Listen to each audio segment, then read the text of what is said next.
We're going to cover this, and I want to make sure we have a good picture because last time we didn't have good focus, and I remember Sharon Sowell, who's a member of our guild, had that problem, and she talked to the IPEVO people, and it's the order you put the adapter on. We have the new computers that have adapters, and who would have thought the order should matter? I just kind of poo-pooed that, but that seems to have been what caused my problem last time. So I think it's in the right order, but if it's not, I'll switch it. So it goes from a tiny little connector to the USB connector. The new laptops, Macs do not have USB connectors, which is rather inconvenient. What do we have? They have USB-C connectors, which are small. And they're supposed to be a lot faster, but if you use a connector, they're no faster because if your device has a USB connector, going into a USB-C connector it's not going to work. You have to buy the device with the new connector, and of course, I can buy an external drive with the old connector for $100, and it's $500 to buy the one with the new connector. So I'm making do with the slower speed on that. But with this, I'll just double check when we put the IPEVO on to make sure it's clear. But this is just holding up, and this has nothing, the clarity here has nothing to do with the IPEVO. So we're gonna just go over this. And this, Barbara Close calls these exemplars. This is Thomas Ingmire's piece. But I'm going to call it what we're doing a play sheet because we should play around. We can do a final piece and an exemplar, as Barbara talks about. But what I'd like to do here is encourage everyone to play around and try new things. And I sent the picture, I posted the picture of Elizabeth Walsh's play sheet and her little cards she made from those. And that was from a workshop we had way back when, I don't know, earlier in the pandemic. And she started this play sheet and she'd work on it every few days and she'd send me pictures. And I asked her about it and she showed me she had photocopied her play sheets and made cards. Ideally, these are practice and experimentation and you don't worry about perfection. So ideally, you'd have lots of originals to use to make your cards, but she photocopied hers onto cardstock. So I'm going to encourage all of us to play around on stiffer paper and then we can make cards. And I have been making book covers. Let me grab it. I hadn't planned to show this.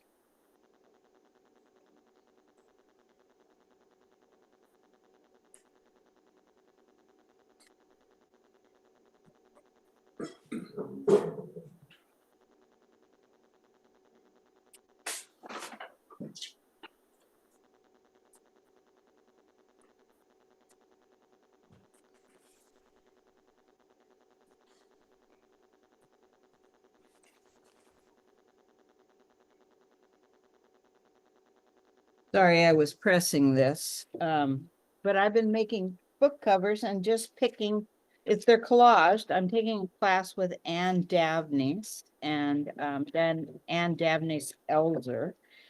And they're collaged book covers. So I cut up pieces of practice sheets. And so if this isn't cardstock, but this is one of my book covers for the book we're working on right now. It's I cut out a piece of italic practice, and that word is a Dutch word to phone. but I like to practice my Dutch when I'm practicing my italic.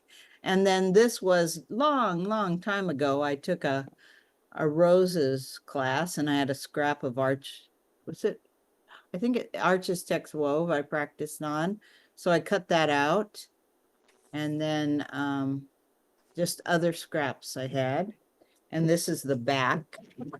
I cut out another, this wasn't in Dutch. This was just names of designers, etc. But more of the rose, I cut the rose practice piece had 2 roses on it and I cut it in half. Anyway, so it's just so much fun. So there's so many things we can do, and these all encourage me to practice more. I've got a bunch of Fraktur practice, but it was people's names, and I didn't want to put people's names on my book covers. So I'm going to have to do some different words. And I should think, hey, this is going on a book cover. Maybe I should put this, different words that might make more sense on a book cover instead of to phone and Christy, Fabriano. Christy, what type of binding will you use for your This will be cover? a tape binding, but I made others. I could show you the others, but I'm not going to. Well, maybe I will. Just a minute. Sorry.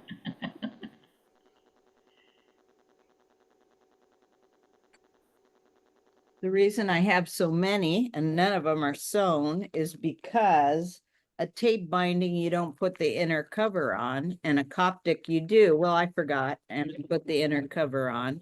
So I'm making this one a Coptic binding. This was my, and this Oh. paper came from Lisbeth Bowden's father's gift shop. And she had wrapped a gift for me. And so I wanted to use that paper on this book. It just means something to me. And then a little piece of scrapbook paper. And then I used different, so Anne, she has us use spacers, fancy scallop spacers, but I like this so much that I'm not using it on this one, even though I love her spacers. This is different quality stationery, and I wrap my cream colored signatures in the different colors. And then the back, this is Debbie Powell, another member. When her mother passed away, she went through the house, and this was her father was an engineer. He worked with something with the gas meters, and these were some kind of graphs that they recorded things on. They were blank, and Debbie went through and scribbled on it for fun and gave it to me. And so I used that. And then this middle thing is my little logo I use for post crossing. We send postcards all over the world, and we sign cards at meetups. And then this was somebody who moved into assisted living, and they donated all their stuff. Well, this wasn't a book, never bound.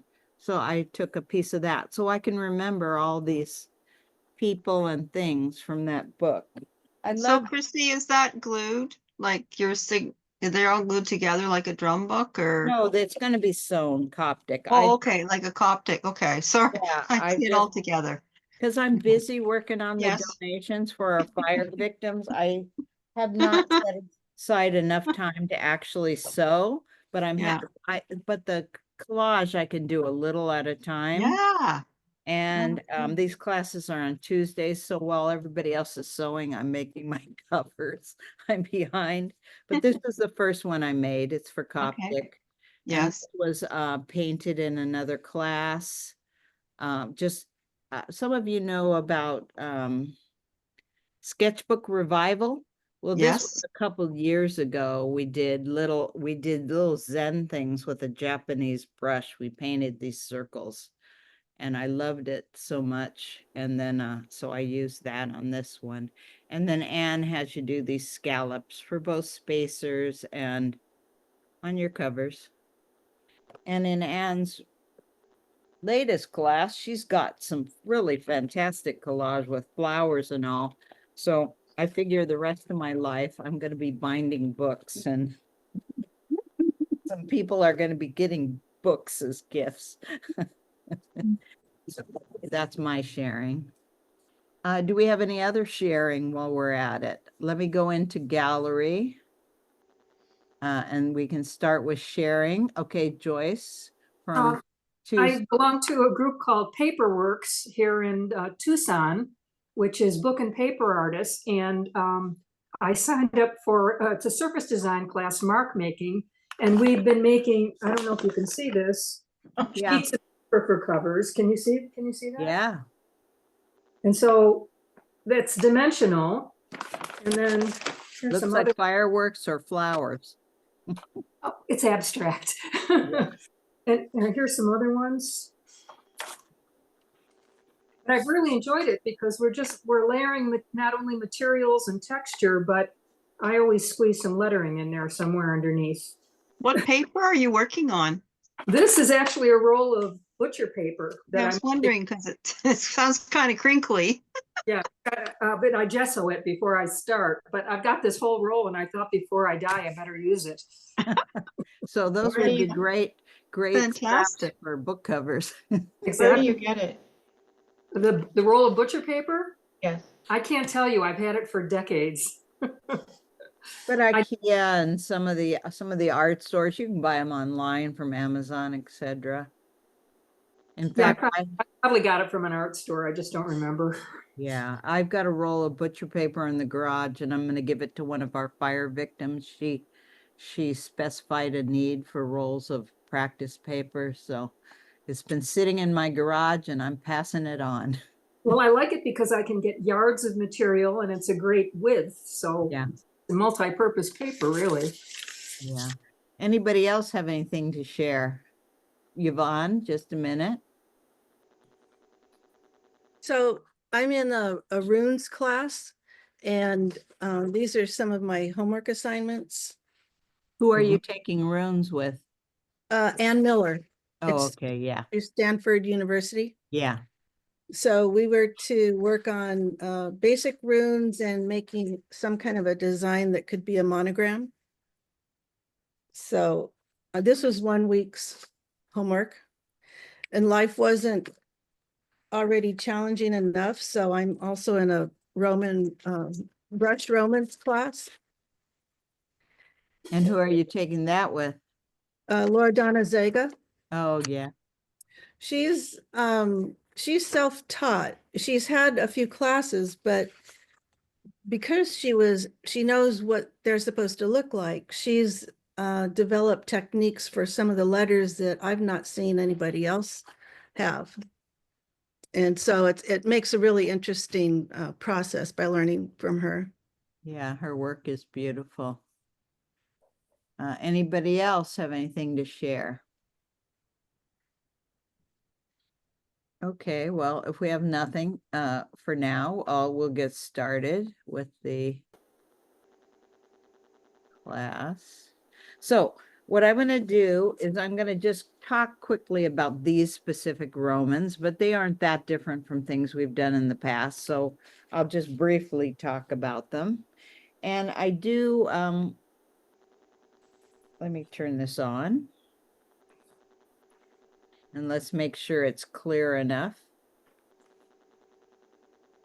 Okay, let me zoom in. Yeah, that's clearer than last week. Last week it was really blurry. So, and I could go back one, let's see. Okay. So these are very simple Romans. As I said, I've done these kinds of things before on our study group. I'm just going to talk about some of the differences. So one thing with, I'm looking for my pencil so I can point. This A just has a little bit higher crossbar than I normally do. Turn on the light here. There's a, Oh, nice. here it is. No, I can't find the, oh, here. Okay. Little higher crossbar than some A's, but as you know, everything is, there's all different ways to do all these things. And what I really like about Thomas is he doesn't have as much room for variety and height as he moves down and he's between lines. But at the top, he takes advantage of the fact that he has no upper limit when he starts, other than this one well above. So he makes a taller B. And it's very rounded. Some of our B's are just, they go straighter across at the bottom, and his are just very round. See, very similar, but that's one's a little squarish. And he's using the round E. You do see that in Romans. It's more, we equate it more with uncial, but you do see it in Romans. And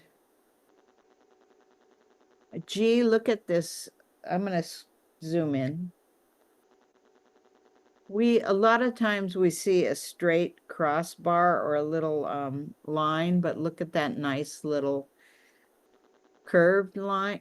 You wouldn't mix that up with a C. It's definitely a G. And his H is just a simple H with very simple serifs. I would almost call these sans serifs, but they really, some of the letters are, but really most of them have some little simple serifs on them. The I. The J comes down, maybe goes a little further than some J's do. Nice looking J. A K kind of kicks out. We see that sometimes, but not so much informal. L just has the straight serif, which reminds me, I want to show the more formal serif. Last time I had a little trouble with it. I worked on it this week. And then look at that M with just the rounded line between, and it's actually pretty wide for an M. Normally you would have a smaller center. So just a variation. An N, and if you compare this N to this D, usually the D is the wider one, but here he makes the N wider. So he's not being precise. These are not formal Romans by any means. He's just having a good time and putting them in there. The O is not the round O. You see this sometimes in Romans, a little more oval, a little more taller than wider. And look at that P. It stops right over here. It doesn't even come close to the stem. This R, although it kind of kicks out, it's not high like the K. The K is above the bottom line. This R, it just looks kind of lively and kicky, but it's on the bottom line pretty much. The S, look at this. The top is really, the bottom is not larger than the top. Usually you have more space in the top, and sometimes it's not actually larger. It's because you bring the S out further, but he brought the top out fairly far. So it looks like the top, in some ways I look at it, it looks almost bigger than the bottom. So he is not being formal at all, just playing around. You can tell this is a very informal, quickly done piece, and it's very pleasing. Here's a U and a V, and that's pretty wide, that V, compared to a lot of V's. And this is a U without the stem. This is a common without the stem, either way. And here's your W. That's a very common W. X, very, very common. Y, And I'm looking at it. It looks a little slanted. It's not exactly straight up and down. He's just having a good time and not worrying about these being perfect. And then the Z with the swinging top, swinging bottom, and a fairly wide diagonal. Quite often they're not that wide. So the point here is play around, have a great time. And they're very simple serifs. And what I take away from this piece that he did is you're just fitting things in where you want to. Yoka Bodens talks a lot about, she does a lot of pages in her journals where she starts, she doesn't plan it out. She just moves along and puts things where they fit. And to me, Thomas might have done thumbnails, but it kind of looks like he's just playing around, placing stuff where it will fall. And one thing this made me, I started practicing my Romans with serifs. That's usually I do these simpler ones, but I thought, well, this looks great. I want to practice some of these. They're so fun. And he's got a little bit of italic in here. This is not quite as sharp as I want, but I don't really want to switch my connector at this point. Maybe we'll take a break and I'll switch it at that point and see if that's any better. But so these, I'm going to just zoom in because they're clear when I do that. These are more of these serifs. And you know, he might have done this larger. It's so much easier to do these larger. But then again, these are a nice size to work at.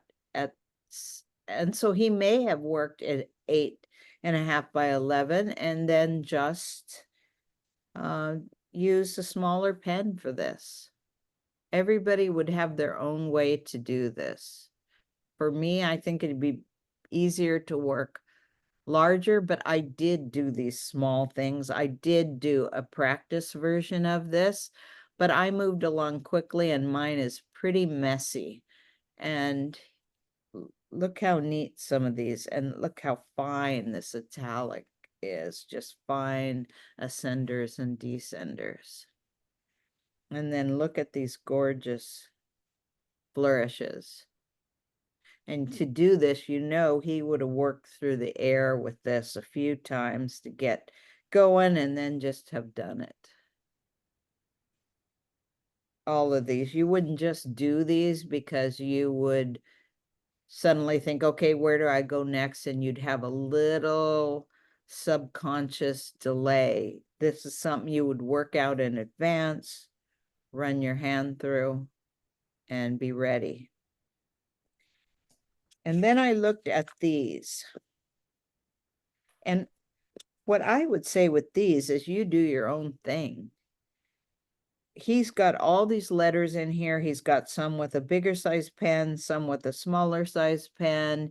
He's got some, a lot of black, but then he moves to red. So what I would suggest, I kind of use this as a sample for practicing. I kind of copied him, but now I'm going to do a piece, and it's not going to be a final piece. It's going to be a draft. I cut a piece of paper to use. I'm not really a pink person, but I have this paper and I want to use it up, and I know it's not a final, so I'm going to work on that. I think that's probably mi-tente, the way to look at it. It had a watermark, but I didn't really read it. I think it's Canson mi-tente. To me, these look like he did the letters, and then to me, this looks like there's a piece of paper put here, and then pastel is rubbed off the edge. That's what it looks like to me. It's possible it could have been done with watercolor, but to me, it really looks like it has a pastel look. And I'm thinking pan pastels or soft stick pastels, you can rub soft soft pastels on the edge, and then you take a paper towel or a Kleenex or toilet paper and rub them off. So I just think this will be a really fun. None of these require drawing skills other than being able to write your letters, but they're just pieces of paper and rub off the pastels. Down here, these are done, the letters are done in different colors. Blue, red, gray, and then he's colored in between, and it's still, just to look at it, it looks like pastels. You can apply pastels, you can use, they sell pastels like colored pencils. You can apply it like pan pastels. They have little sponges with points. You can apply with those. There are all kinds of tools used that you can apply with. I don't know how he did this, and I am not an absolute pastel expert. I've had a few classes, but I'm sure there are many techniques I don't know about. So that's why I call this a play sheet. This is something to experiment and play with. And Couldn't then- you similar effect with watercolor pencils? Yeah, you could do that. To me, just the texture, this looks like pastels. It doesn't have the strokes of watercolor pencils, but you can use whatever you want. And that's why on the supply list, I said any color you want, although we may not get around to that tonight. But you could do this with watercolors, and you can just drop in where it's got these darker spots. You could drop in extra more intense watercolor, and this is more watered down. So there's different ways to do this. And then he's got these squares. And if you look at them, some of these look like they're done with gold. And I think some of these, they could have been colored with a colored pencil darkly. It doesn't look as raised, but you could also use raised metal leaf that you get at Michael's. They have all kinds. There's so many different ways that this could have been done. They could be tiny pieces of paper glued down. I kind of think he colored the blue and the red. I'm kind of thinking he colored in some of these. And then the gold is definitely looks like raised gold. So, and it could be paint. You could be using acrylic paint or fine tech and just build it up. So these are just for you to experiment and play. And then that's how you come to designs that you like and techniques that you like for these pieces. And I did fool around with this. I don't even want to show you my draft I did. It's so messy. I like to just fool around originally and not try to be perfect. And I thought, okay, at first I was copying his layout. It's a great way to learn, just copy his layout. But as I went along, I thought, okay, I maybe want to do something a little different. And my next draft, I thought I'm going to start with landscape. I probably will do the same row, maybe put the italic down the sides. And when I did this, I overlapped the letters. His go around the letters. They're not even at all. He just fits them into that space. And if a letter projects into the line below, he just starts after it. But I thought, well, for my next one, I think maybe because I'm a little more precise and he's much more of an experience, he practices a lot more. I mean, he works a lot more, so he's a lot more in practice.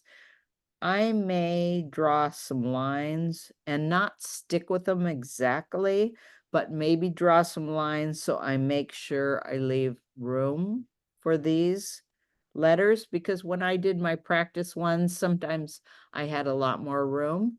But look at his, there's not much room in there, and he's just fitting that in. So it's something to play with and do the way you want to do. Any questions, ideas, thoughts about this? And I'll tell you, if I do these, they're not going to look like this, but I have friends who do fun, funky Romans. They don't look like this either, but they're still really fun. They have the serifs on them. They probably didn't have as sharp nib as Thomas is using, and he's using gouache or sumi that's just the right consistency to get those nice crisp lines. And he's using good paper, because what a difference. I did my initial layout on a piece of note paper with lines, lined note paper. It was just laying around and it doesn't have the crispness. But when I picked up my italic for my collaged covers, some of that was done on Arches Tex Wove, and you can really see the difference in the how good the lettering looks based on the paper that's being used. So any questions about this? What I'd like to suggest is that we get out some paper and work on a play sheet to start. And I want to bring up, I brought some paper. I wanted to get the size first. So when I played around with this yesterday, I did test out some different sizes. And I prefer Mitchell's, so I got out some different Mitchell's. And I've got a pile of them here, so I want to pick out the ones. So I've got this wider one and this smaller one. And then I have, that's actually the same size pretty much. And then I have a smaller one. Let me see where it is. Well, I've got this smaller one, but I have even a smaller, oh, right here. Is this it? Yeah. Then I've got this small one for those smaller letters that he had between the lines. So you're talking like a Mitchell 3, 2, Well, my 1, eyes 3. aren't so good, but I I did know. look at them yesterday. This is a 4.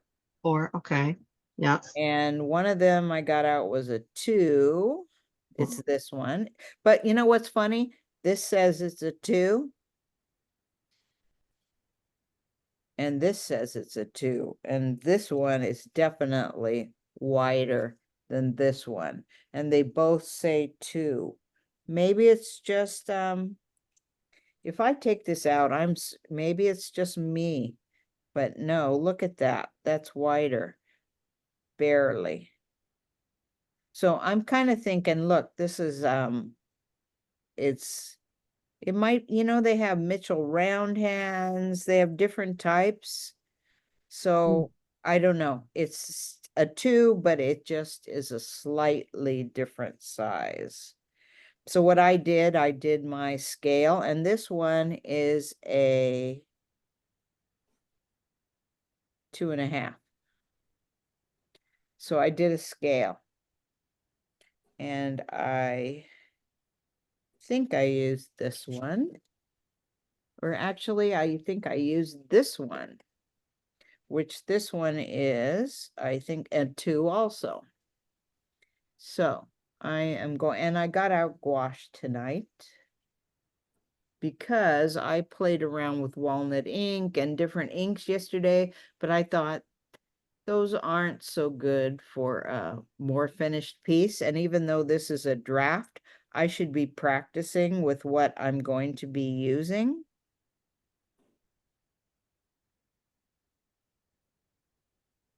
And let me get a scrap paper that I'm going to, okay, get that going. So I'm going to do a scale. And I want this. So we took our class with Barbara Close, and she used 6 to 7 spaces for Romans. And some Trajan letters are about 8 to 10. 1, 2, 3, 4, 5, 6, 7. So I'm thinking I kind of wanted these taller. I think I started with this height, and then I may have actually gone taller and just stretched them. And you can get away with that with. I mixed up all this gouache before I came. This is Perylene green, or it's called Perylene black, but it's actually green. It looks black. If you water it down, it looks green. And you know what? This is not as clear as I would like. So you know what? I'm going to try, because I don't want to demo. Let me try just switching this adapter. I have used this computer. I've had this computer for probably more than 6 months, and I have used it for these demos, and it was clear. So let me just try this. Is that gonna work? Yeah, this way. I'm gonna try it. We'll see if it makes a difference. I want the USB end in here. Put this end into the, and then plug this in. Let's see if that matters.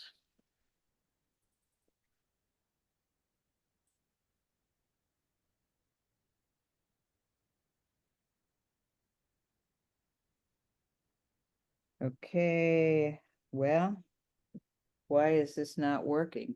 That actually might be what Sharon told me, is it didn't even work at all when she switched. All I did was switch the adapter, and now the camera's not coming on. I just think that's just so unbelievable. Okay, I'm putting it back. And I'm going to buy a new adapter, but she also told me the new adapters don't work, but I know I've used this before, so I'm not really clear on why this isn't. I'm not understanding why this isn't so clear.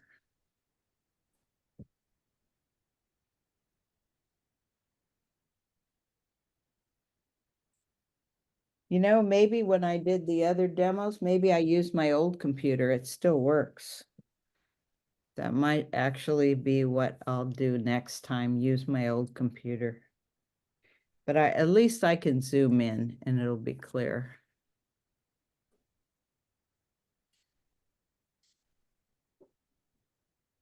Huh. Well, I shouldn't have even tried that, because look at it now.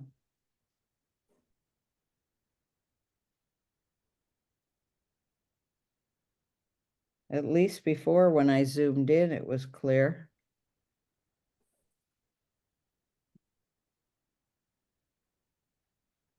There. Okay. So back to my, so I made the scale.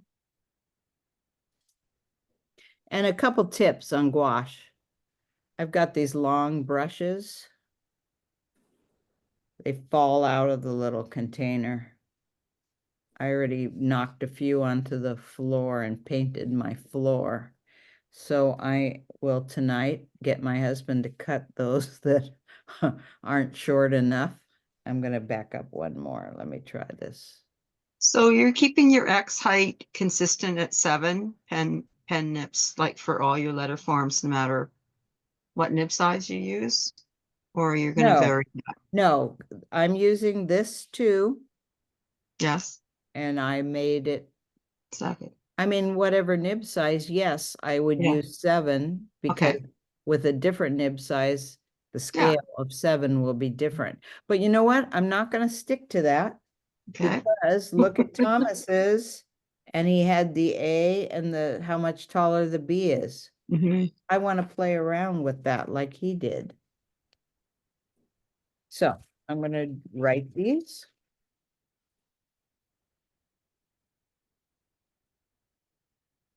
And I will do, and I'm not going to sit here and I don't want to waste time and sit here and think about the width. I'm just going to draw them and hope I'm close. I mean, normally I'm, if it were my final piece, I would be saying, okay, that's the right width right there. We talked about the little lines, imaginary lines we draw to come up with the right. I'm just going to eyeball it. And that's what we want to do. We want to get to the point where we eyeball. And I think that looks pretty good. And I'm going to do a taller B like he did, just because he did and I want to. And when I did my initial practice, I thought my little Romans I did in between, they didn't all fit. But what I realized is I'm using a bigger pen. So I want to leave a lot of space. I don't want to crowd it because I got to have room for these little caps in there. But I am going to go with a smaller pen when I get to the next little bunch. And what I did when I did the first practice, I did all the caps and then I came back and filled in the little caps. But I might, especially since we have limited time, I think maybe I'll do 2 rows and then I'll fill in the middle row. And one thing, if you look at his, that top row is kind of black, but it's a bluish black. So I am using Perylene green, but I did also mix up some Payne's gray. So I could use some Payne's gray. And these could be mixed colors. He may not be using straight out of the tube, but from a they're really dark blues. It could even be a Prussian blue. But then look at that E. It's more of a reddish, a sepia. And that's why in my practice sheet, I used walnut ink, but really this is more of a sepia reddish color, more red than walnut ink. And some people might want to play with bisters on this, but I think if you do a good piece, you want to use gouache. And you might want to dilute some a little more, like dip the brush in a little more water. Maybe not this one I'll play, but I might make some a little more watery. Some of his, like this tea, it's not as easy to see on here, but it actually looks slightly lighter. It doesn't look like straight color. And I just got paint on my light board, but I'm not going to worry about it. I'll clean it up later. So this is something to play around. You can use straight color, or you can play around with a little bit of dilution. Adjust your paper down or Sorry. something. There you Sorry. go. That's Thank okay. you. And I'm going to do, look how wide his C is. And I did dilute this a little more and it's coming out a little diluted. I think his is a little more straight color, but I'm playing around. It's a play sheet. I just wanted to experiment. And I think his C is a little wider, but I'm just going with this. I'm playing around. Okay, so there's the top one. Now, when I get to the second row, I might, his first one, that's more of this color. And I'm gonna leave a little room in here for my small little letters in between. So I think I'll just leave one You're little off screen, square. Christy. Oops, sorry. One little square. And I'm gonna make the D, his isn't lined up. So I am gonna move it over a little just for fun. I don't really need to copy him exactly, but I'm playing around by looking at what he's doing.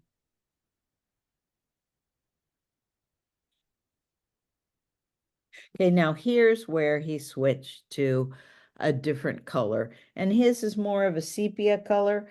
I'm going with gouaches that I already had mixed up. I actually did spend time before this. I started an hour early and things were all dried up. So I diluted my dried up gouaches. It took me an hour. But I thought tonight, after I'm done here, I'm going to mix up some more colors. And I do have probably some sepias. But I'm going to start right now with a red. And it's kind of an alizarin crimson. And I didn't clean the nib all that perfectly. I kind of like the idea of the colors kind of running together. And I would normally do the other E, the more square E, but since he's doing the rounded E, I'm going for it.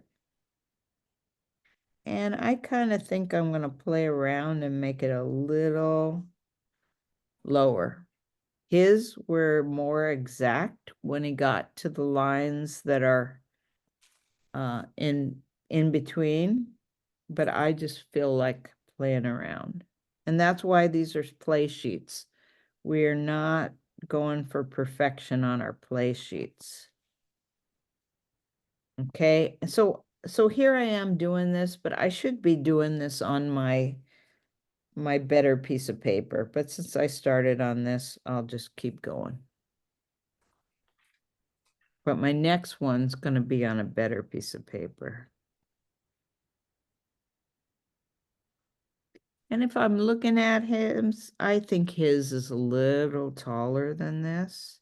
Maybe I should be, like the E looks pretty close to his, but my F, maybe I made my E lower. So really it is taller. So I'm thinking maybe I want to go with 8 for my next row. But now I'm going to switch to the smaller pen. And I've got some ochre here. And the smaller pen is on the other end of that, but yeah, so I'm going to have to use the smaller end here. And hopefully I've got this well enough mixed up. And hopefully I'm not going to get red gouache all over everything. It's not that easy to work on this small little space I've got for the camera. Okay. And let me just make sure it's working. Dip it. All right. And I will say, don't do what I did. I've got really filthy water here. You should have clean water for a lighter color like ochre. I'm going to write, so what I did was I picked a quote. I'm not following his quote. When I was playing with this, I picked a quote. So the quote is, "Some beautiful things are more dazzling when they are still imperfect than when they have been too perfectly crafted." So that's I'm going to try to write some, and I hope this pen is small enough. And I'm just going to try to fit it. And since that A has room in between, I'm even gonna go up into that. What I want to do, and his had serifs on it. He's using serifed caps in there. You know, I think normally if it were me thinking, but I would never, Thomas Ingmire is a design genius. If this were me thinking, I would be doing the simpler ones as the smaller and the serifs as the bigger, but this obviously works for him anyway.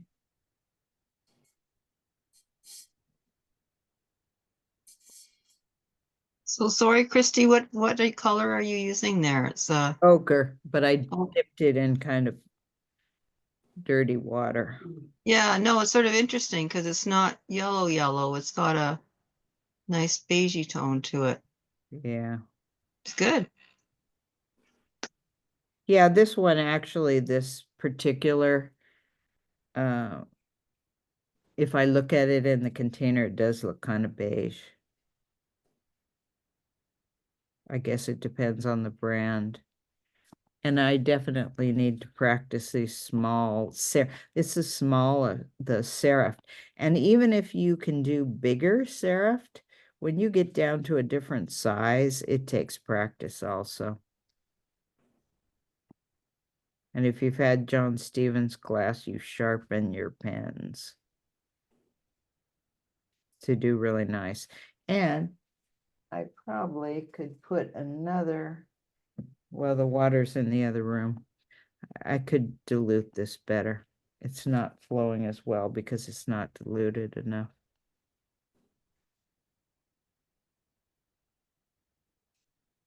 Now you will see I'm doing this too big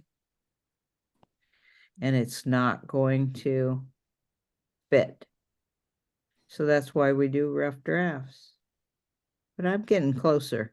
I'm doing a better job than when I did my first take. So I think this would be fine, but this needs to be diluted.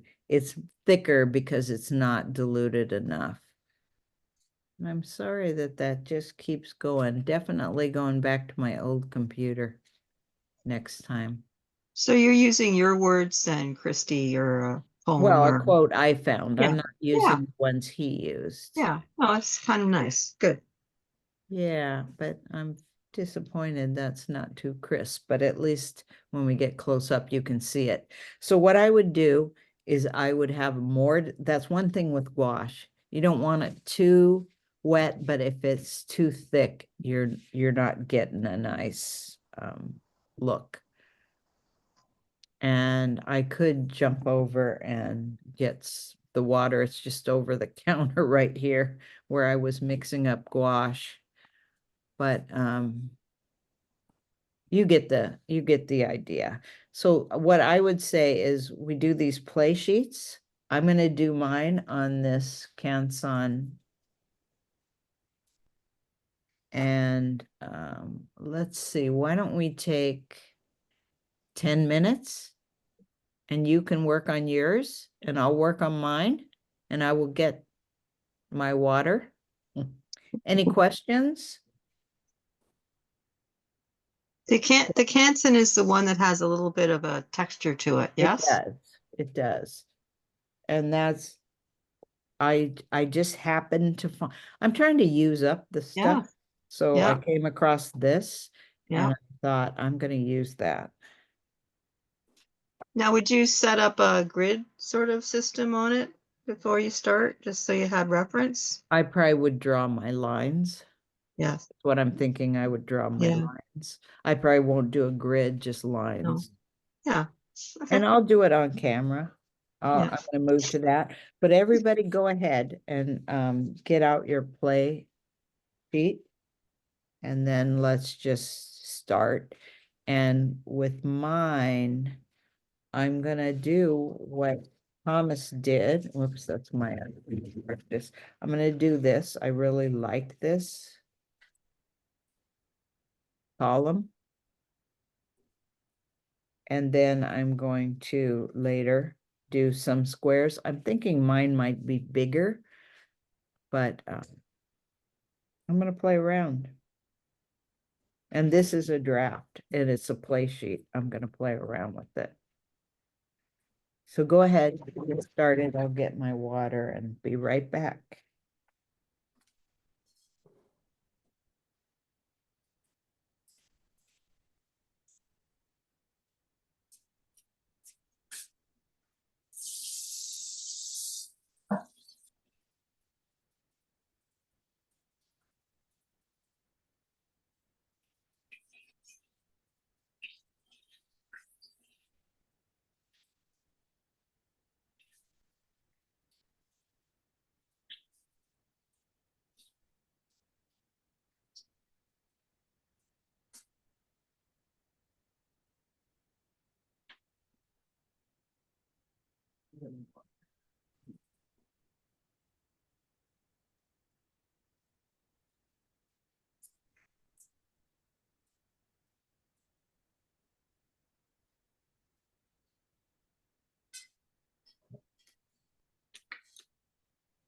Oh, Christy, I also remember that like 3 months ago we learned um the Roman magic skill with Baba clothes. I just found that her guide sheets put it with these is very functional too. It's quite matched with the page that we did now. Yeah, you could do that if you can see through, or you can draw lines. I'm gonna draw really light lines on mine so they can be erased afterwards. But yes, you know, if you could have a guide sheet set up before you started. I'm just going to draw these just because.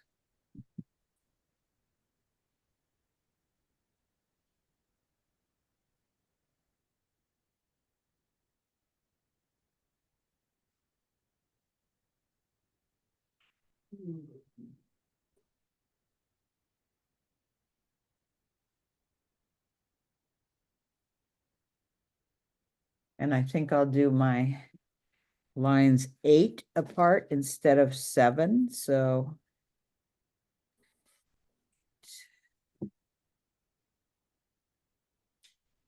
I'll just use this grid.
Should have been using padding under that.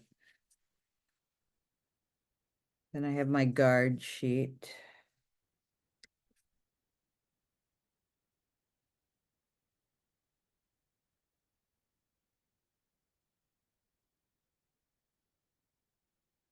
So I'll have to tell Sharon that I had the same problem, that these new computers are clear with these cameras.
I noticed Thomas's letters are more round.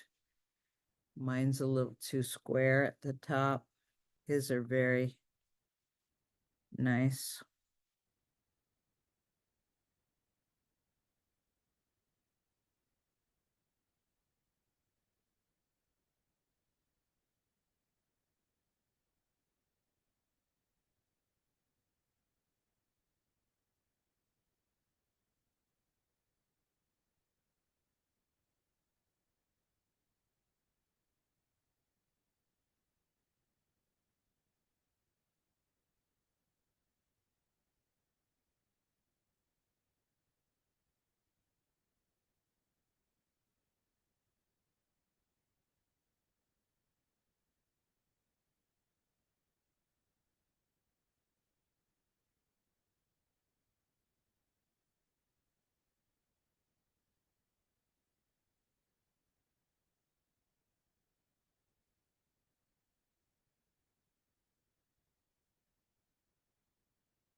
And probably I would normally look around for a smaller nib.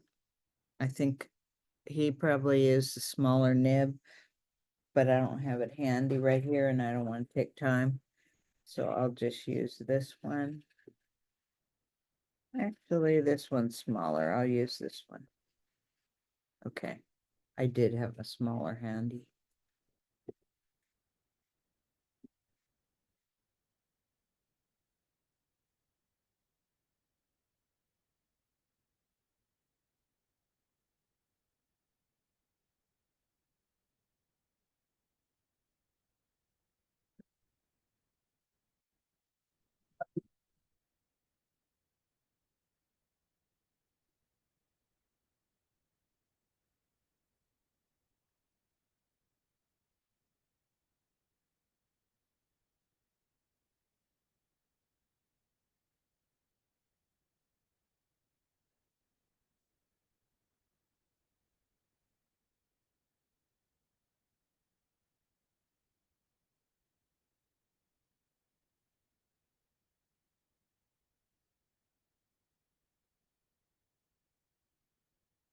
And one reason we practice is I'm gonna see this may not show up well.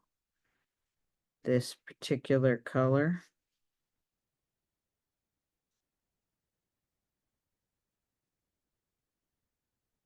Yes, it's very hard to see.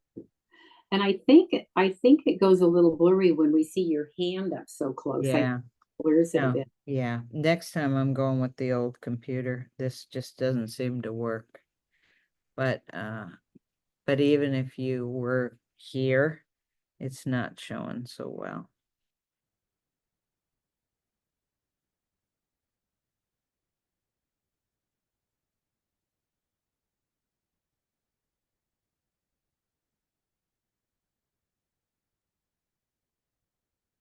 I'm thinking of some people like Susie Behringer. They'll tell you have a strip of the same paper to practice, swatch on, etc. That would be a good thing. I just had these colors mixed up, so I went with them.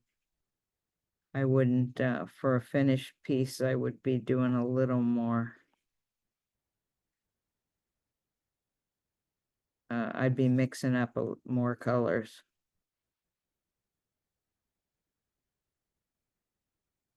But Susie's suggestion of having the swatch would be a good way to test the colors I'm mixing up ahead of time.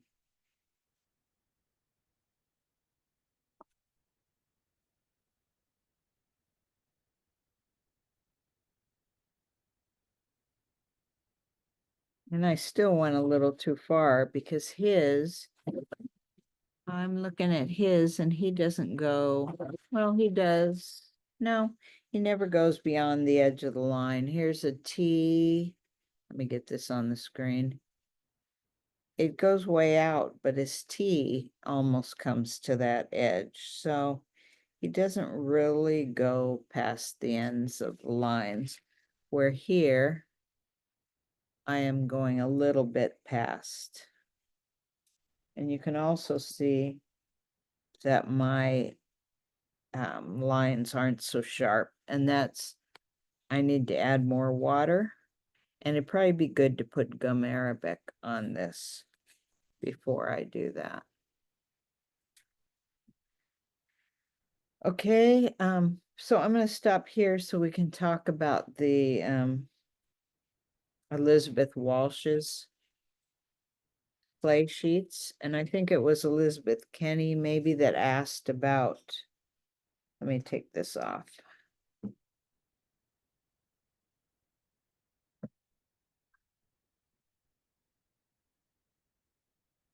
think it was Elizabeth Kenny maybe that asked about Elizabeth Walsh's pictures. So let me bring those up. They were in the memo I sent out. I just had a small picture of her card. I don't have an actual card. She sent me a picture of it. And I've got it here. Bring it up. And she sent me a picture of her play sheet too. I asked her to do that.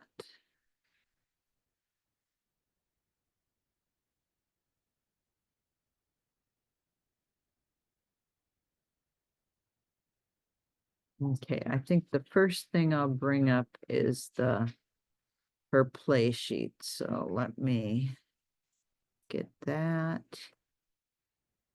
And I'm going to share. And let me open the other one too. Let me bring up all these pictures. Sometimes you can't just switch. You have to stop sharing, but I'm going to see if I launch these all. Can I do these without stopping share? Okay. Share the screen.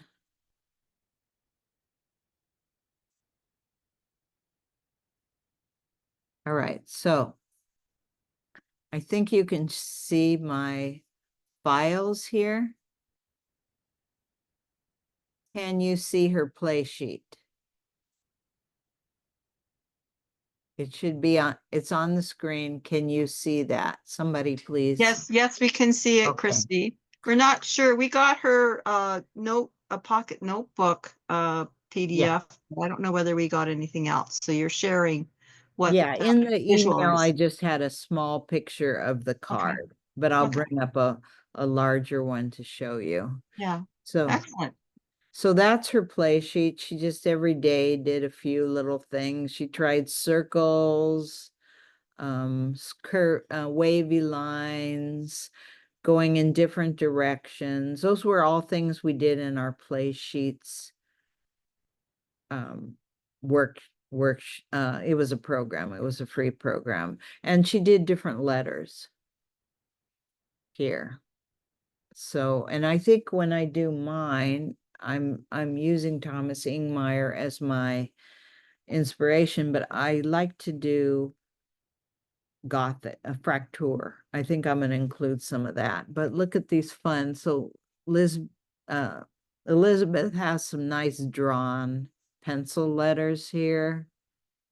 And some, these are on the side are Louis Lemoyne, and they actually originally came from Peter Thornton. He called them button alphabet because he made buttons for one of the workshops and used this fun alphabet.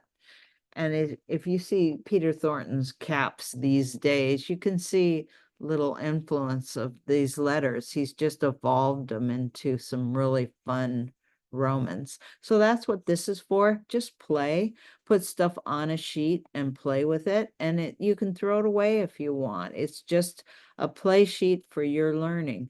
But Elizabeth wanted to make a card from it. So then she did. So do you see the card she made?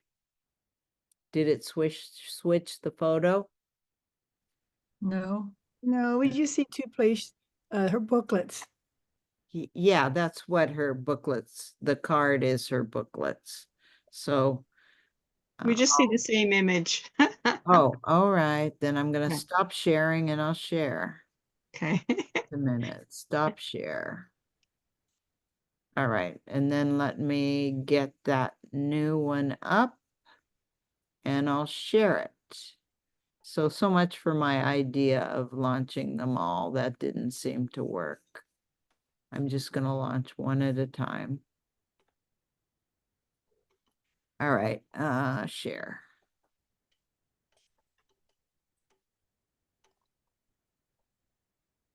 So here's her booklet. I'll show you some pictures from the inside of it, but she used that play sheet. She told me she photocopied it onto cardstock. And then she made these cards and sent them to friends, and I assume probably calligraphy friends.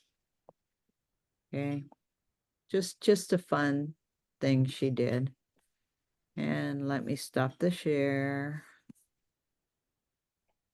And then get up the next one.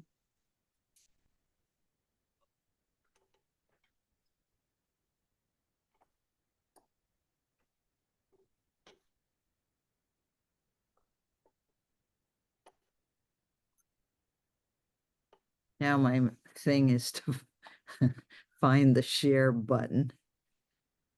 Okay, and then I share this. Okay, so then she made these cards, and they're little booklet cards, and you could write things on each page. I think hers are blank, but you can see she's got a pocket in there, and she's got the tie with the bead. Okay, and then let me get to the next one she's got.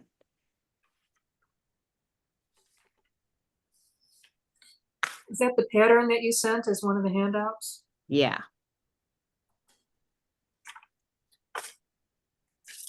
Okay. It always takes a little time. Here's it laid out. She shows the entire sheet, how it looks if you lay it out.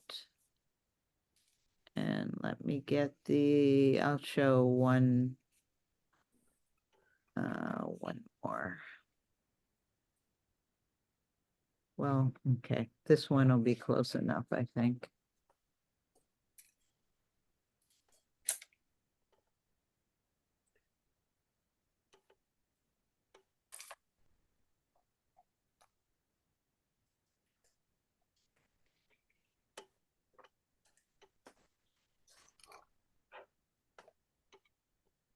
Okay, can you see this picture with the open book?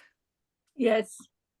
Okay, so the outside ones are the blue page you saw, but here she's got a pocket with a tag in it. But you know, you could do your own thing on this. It's just an idea of something you could do with a play sheet if you want to use your calligraphy. And so she asked me, did I want the instructions? I said, sure, I'll pass them on. So we got Wendy Tilford on this. She's got pattern paper, all kinds of nice stuff. She's always making books and booklet cards, etc. So just a thought. All right. Let me go back to gallery view. So anyone have any questions? We got 10 more minutes. We have Guinevere on. Gwen, Gwen's always doing lovely stuff. And Eugene's got her journals, but I haven't seen them lately. Do we have anyone that's got anything they want to share? We didn't have a lot of time to work tonight, but I'm just checking to see if anybody has anything. Okay, here's Eugene. We do have some fast people here. Okay. I just need to unblur my background. Yeah. Okay. Oh, that's just what I did. Okay, From so today. you're doing some staggering, which is a fun idea. I'm looking at his were a straight column, but the idea is to do your own thing, just to be inspired by him. And you definitely did. Are we going to see this on a journal page? I can show you my journal. I did update it. It's just that where did we stop the last time? I'm not sure. I haven't seen any postings lately. I haven't had complete weeks lately, but I think I did these. Can you see them? Yeah. They're so great. Those are Such a lovely. great way to practice. Beautiful. Not only are you practicing your calligraphy, but your flowers and your drawing. I have a question for her. Okay, Please. that's Are you doing pencil guidelines on those or just doing them freehand? the journal itself has got squares. And what I do is I'll just quickly pencil like the size of it's like, you know, if I'll count how many lines I want and I'll just quickly draw them out and then I'll just sort of go kind of freehand. Those are wonderful. Got some mid pages, yeah. So I've got to look. If you haven't posted all these, I want to go study them. You need to post them if they're not all posted. I've got to look your page up, see if I've missed some. Yeah, these are the latest ones. I haven't quite posted them because, like, as you see, they're not all complete. So I try to keep current and then I go back and finish up what I can. Yeah. This is the latest. Up to yesterday. Wonderful. Thank you. I thought maybe you were taking a break because I hadn't seen any postings. Thank you. Yeah, I just haven't completed the week because I will have like a blank page here and there. Yeah, that's great. Thank you. Anybody else have anything to share? So that's another great idea, Eugene and her journal. I started a journal, but I was too much of a perfectionist. And when Eugene had like 10 spreads, I still had half a page done. And that's Eugene, not where do the you way to go. do you post on Instagram or Facebook? Where do you post them? I post them on Instagram and then I will post them into the Roman study group page as Okay. well. So I can post them a couple of times. But I think I developed some bad habits because I write too fast now. I'm just trying to get it done and I just write a bit too fast. Yeah, but if you So- ever did a finished piece, I'm sure you would slow down. You're just getting a lot of practice out there. That's really great. And some lovely styles, all different styles. So those are her journal pages, but for those of us who aren't as prolific, we can do a play sheet. Each of her spreads, each of her pages is like a play sheet. But we could do one. Okay, so any questions before we still have a few minutes? Any questions, comments before we finish up? I'm gonna stay on here. I mean, after we close and it's converting, I'm gonna finish my column and I'm gonna try some different colors. I don't like this ochre because it's too light on this paper. The one thing is this paper is a medium, and so you have to be careful what you use. It's if it's too close to medium, it's not going to show up well. And that ochre isn't, like, maybe white would show up, but ochre's not. Yeah, but you could add some color to that though, Christy, I so that could, it does pop, right? Just in that inner line space. Would I be kind of could. nice. But Yeah. I also have I was going to show us some things on cleaning a brush, but I have all these gouaches. I may as well use some of these colors. Yes. Tonight's been really cool. Everybody else is sitting back, but it's been really enjoyable to watch you work and learn from your inspiration. Thank you. Oh, you're welcome. So I wanted to talk about cleaning some brushes. Let me just spotlight. The reason I want to talk about this is years ago, I took a class at our conference, Letters California Style. The teacher was Carol DeBosch.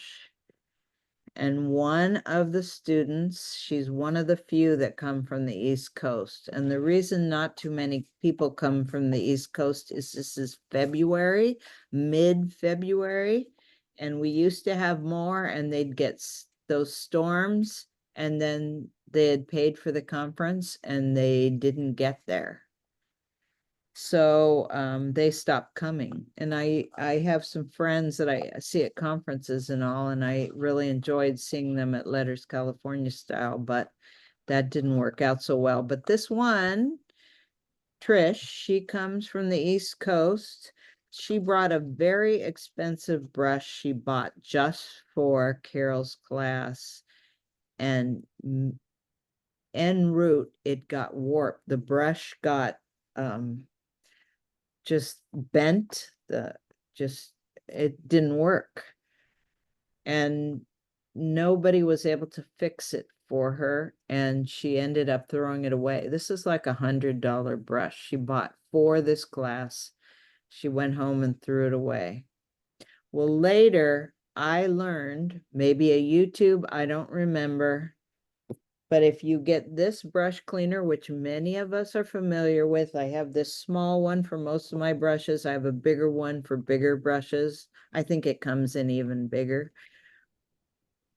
You clean your brush with this, and then when you're done, it's a preservative too, cleaner and preserver.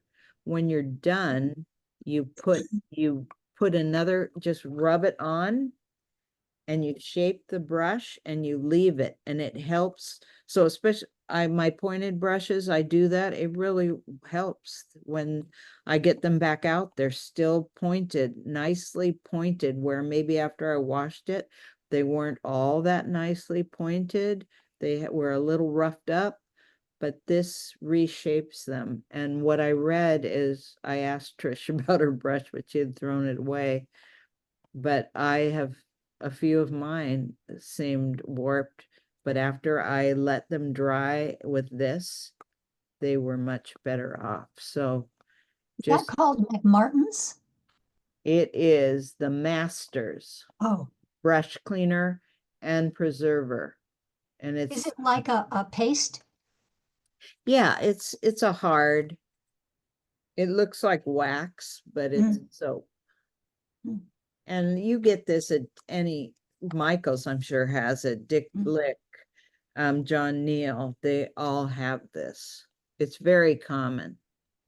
But what I found so helpful was learning, when I'm done washing it, just run it over it again and shape it. And then when you go to use it, you just rinse it off. and then start using it. Christy, can you hold it up again so I can take a picture of it? Yeah, and it's got instructions. If you've got What's a brush that's really dirty, Yeah, okay. Oh, yeah, perfect, perfect. if you have a Thank you. brush that's really dirty, it says, put the brush cleaner on, let it sit for a little while, and it'll be cleaning it. And then you go ahead, you rinse the brush in warm water, swirl it in the compound, work it into a lather, rinse and repeat as necessary. And this one is for hard oil paint brushes, let it sit on. I have other cleaner for like oil type You cleaner, could but use that for gouache and watercolor or anything? yeah, I mean, this is Okay. what I use it for. It says you can use, just let it sit if you have hard oil paint brushes. It says use for oils, acrylics, and watercolor. I Perfect. also have an oil cleaner that's for other types of paint, but this works really well. And I got out the other day, I couldn't find my glue brush for the books. And so I got out an acrylic brush that was really a nice soft brush I had bought. And I had cleaned it, but when it dried, it was stiff as a board. But I just ran it through this again and I mean, I thought maybe I hadn't cleaned it well enough and the brush was hard as a rock forever, but it cleaned it off. So you don't want to ever leave acrylic and not clean it, but it did come out very nice after I re-cleaned it. There's another product that Speedball makes, and it's called Pink Soap, and it's liquid in a Yes. bottle, 2 or 3 sizes. Michael's, all the art stores have it. I really like that one. I've used the Masters for a long time, but I found that when I was using a flat brush, you know how sometimes you'll get a split in the hairs, and so then you don't have a solid stroke. And I Yeah. thought, well, I know I cleaned this brush. It was a Winsor Newton 995. And so I had, this was years ago, and I'd just gotten some of that pink soap. And so I wet the brush when I clean it, and then I put a drop, sometimes on both sides, depends on the kind of brush and the size. And I just sort of massage the bristles sideways, and I'll let it sit while I clean another one, and then let that one sit. And when I finished cleaning them, you feel a noticeable difference in the hairs. It's just like when you wash your hair, how it feels clean.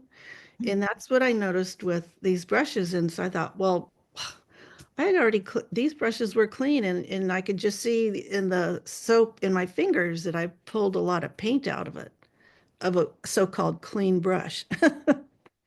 And so I went back and started cleaning all of them, and I was pulling, paint out, gouache and watercolor. So I have a sliver, after soap gets too small in the shower or whatever. And my final test is to do some strokes in that with a wet brush, and then squeeze it with a paper towel. And those 2 things will tell me how clean the brush is. I'm familiar somewhat with the pink soap. I haven't tried it. I'll have to get some and try it. But I will say, when I cleaned my acrylic brush, it did have some splits in there, and then I just rubbed it on here, just slightly squeezed it, and it took out all those. It was a nice flat, Yeah. smooth brush. So that's what I love this for, is reshaping the brushes. I will get the pink stuff and give it a try. If you need to reshape a brush because it's damaged or something, Yeah, you can also yeah. use gum arabic, but I would be careful of making it rock hard. I might dilute it a tiny bit, in your fingers with a little bit of water, and then shape it, because that's a little more firm than the soap. But just realize when you go to use it, soak it all out. Yeah. So anyway, those are tips for saving your brushes and preserving your brushes and keeping the points and the sharp edges on your brushes. Different soaps, but there are more things you can do with them than we realized. And when I told Trish about it, and she didn't know about that at all, I just thought I'd share it. And I don't know, John Stevens uses this and did a demo on it, and I'm not sure if I learned about reshaping from him. It might have been, or Maybe it was from somewhere else, but I wanted to pass that on. Good Okay. tips. Anything else? Any questions? I'm gonna make a note to get that pink soap and try it because I love, it's great to try these things and I can pass that on. And thanks, Yvonne. It's good to hear. All right. So with that, we'll end and I'll go ahead and Christy. process. Uh-huh. Thank you. Thank you very much. This was fun. Thank you. Mm-hmm. Bye, everyone. Hi, thanks, Christy. Bye, Uh-huh. Christy. Good night, See you everyone. next- Thanks very Have a much, good Christine. weekend, all.